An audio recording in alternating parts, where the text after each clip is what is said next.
Hi, my name is Nick Santos. I am a singer-songwriter and an independent music artist. What I do is I write songs, I arrange it with my producer kasi siya yung nag-i-interpret ng instruments ng songs ko pagka-recording. And I also produce, ako rin yung director ng sarili ko mga music videos na makikita nyo sa YouTube, sa TikTok, kung saan man sa social media.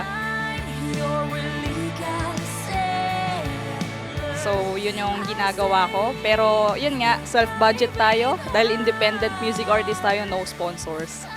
Is it challenging? Yes, somehow. Kasi I have a separate life aside from music. May family ako. Full-time mom ako pag-araw and then pag-gabi, nag-work ako.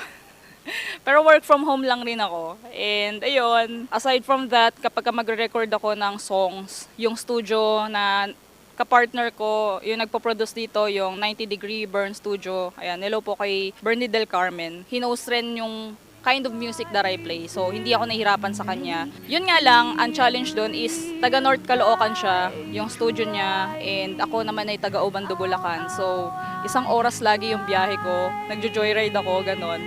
Joyride, bikini, man.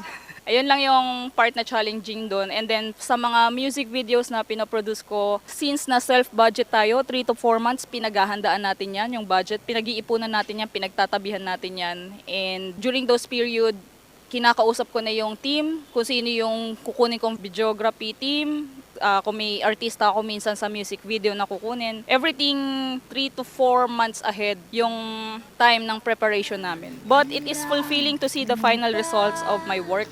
Kasi nga, bawat lirika niyan, ako yung nakakaalam ng story behind. And yung pagsusulat ng kanta, paggawa ng kanta, nagiging therapy ko siya. Actually, pag nagsusulat ako ng kanta, minsan 5 minutes lang. Yung mo is 5 minutes ko lang siya nabuo.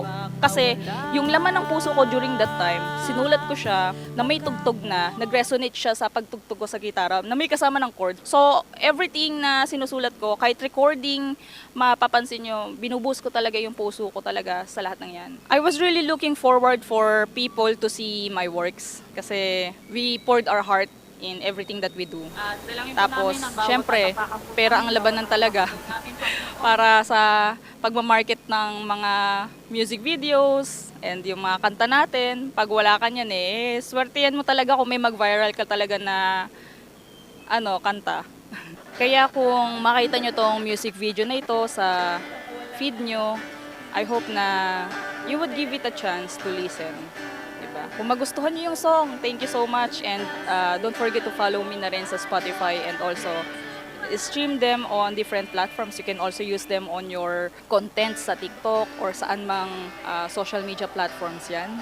Available naman siya sa mga major music platforms. Me and my team poured our heart to create the masterpiece na naririnig nyo at napapanood nyo ngayon online. Marami pang kagaya ko na mga independent music artists or indie artists na nag-i-struggle to get there. Pero, ayun nga, give them a chance din. And kung magustuhan nyo, follow nyo rin sila. Suportahan natin ang sarili nating musika. Mabuhay ang ating musika.